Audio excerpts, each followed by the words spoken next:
Actuellement, on en arrive à un point de non-retour. Le gouvernement nous accule à la révolte. Il n'est plus question de revendiquer quoi que ce soit, sinon... Ah, c'était un événement fort, je crois que 68, pour ceux qui ont vécu ça, c'était le sentiment qu'on avait prise sur l'histoire, qu'on pouvait changer le monde. Ça a été un sentiment, c'était certainement une illusion. Mai 68 pour moi était quelque chose de complètement irréel, qui relevait un peu du fantasme collectif. Je n'avais pas du tout le sentiment que c'était une manifestation politique, c'était un très grand monôme, un happening. Les gens étaient un peu fous. Bon.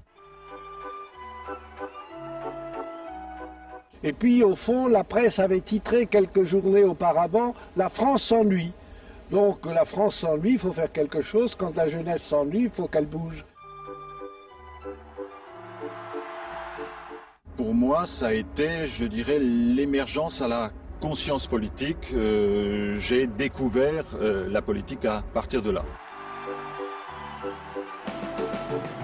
J'ai pas 100 ans, je ferai semblant, c'était des mots du vent. Alors, je crois qu'en 68, les valeurs fortes, c'était la solidarité, c'était peut-être l'irruption aussi du plaisir dans la vie, essayer de donner un sens à la vie. Enfin, je crois que c'est la critique de la société de consommation qui était quelque chose de très fort à l'époque. C'était de dire, mais tout ça, à quoi ça sert, où on va, pourquoi on vit. Enfin, je crois que c'était des questions fondamentales qui étaient posées à cette période-là. Donc tout cela se mélangeait et cela donnait une grande effervescence intellectuelle et le sentiment que tout était possible. J'attends tranquille sur mon banc que ce vieux monde explose tant il se décompose.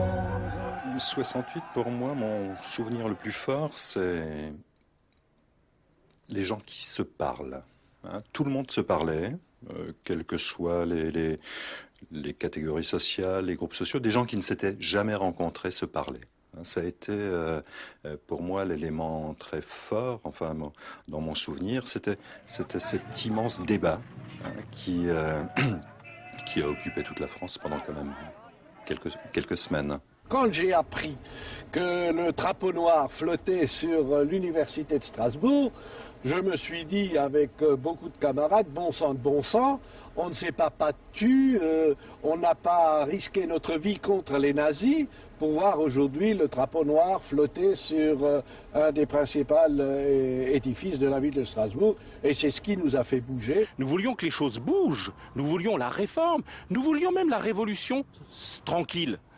Pacifique, celle qui faisait vraiment bouger les choses. Mais 68 n'a rien fait bouger du tout. Où sont les petites fleurs? Où est la mer sous les pavés? Elle n'est pas venue depuis. Bon, alors c'était un rêve, je disais, c'est du fantasme, de l'ordre de l'irréel. Bon. J'ai plus d'amour, plus de plaisir, plus de haine, plus de désir, plus rien. C'est une bien petite fierté, mais je l'ai de dire... On ne s'était pas trompé, nous à l'époque, et vous savez, quand je les vois aujourd'hui, ceux de mai 68, pas à Strasbourg forcément, encore que, mais les Parisiens, ils sont tous embourgeoisés, dans des cabinets ministériels, dans des hautes administrations, dans des postes de responsabilité dans les affaires. Bon, ils sont fidèles, eux, à leur idéal. Ils ont fait quoi, au fond?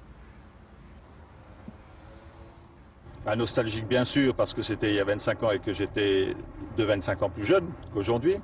Mais nostalgique aussi par rapport à une période où les gens se rencontraient, échangeaient et construisaient un avenir peut-être complètement utopique, sans doute, mais où tout semblait possible.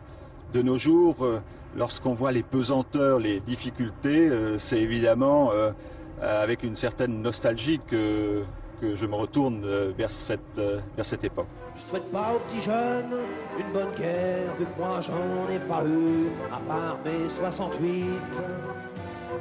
Mais je me rappelle même plus en quelle année c'était, ni qui c'est qu'avait gagné.